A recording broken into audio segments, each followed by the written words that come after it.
So kani nga printer guys, Epson L5290. So kuan ko ni siya with Xerox nga long ibabaw and then kani diri short.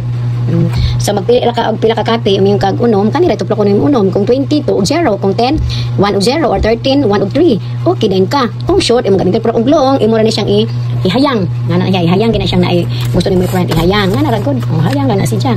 anja kuan hayang na ana anja kung pila ka kuan unom tuplo ko niya kanira kanira ana lang masunod to sa ikan to kanina to kanira maura para mudagan na sila mo skana siya kana guys tuplo ko na ko ni automatic na ano ba bila ko na niya ni ano ba kaon na niya bila ko na niya sa ilang di ba sa primero guys di jud mi kamao may gani kay niya si Apple ug si Elmer adi sir pa mi nakamao ngani day mag-print gawas na nang kandreo man paper nala ning gawas na nani print na pod siya di ba ni ara man dai sayon kaayo jud mi kamalo ka bao guys ngani ra di ay mana di ba sayon ra kaayo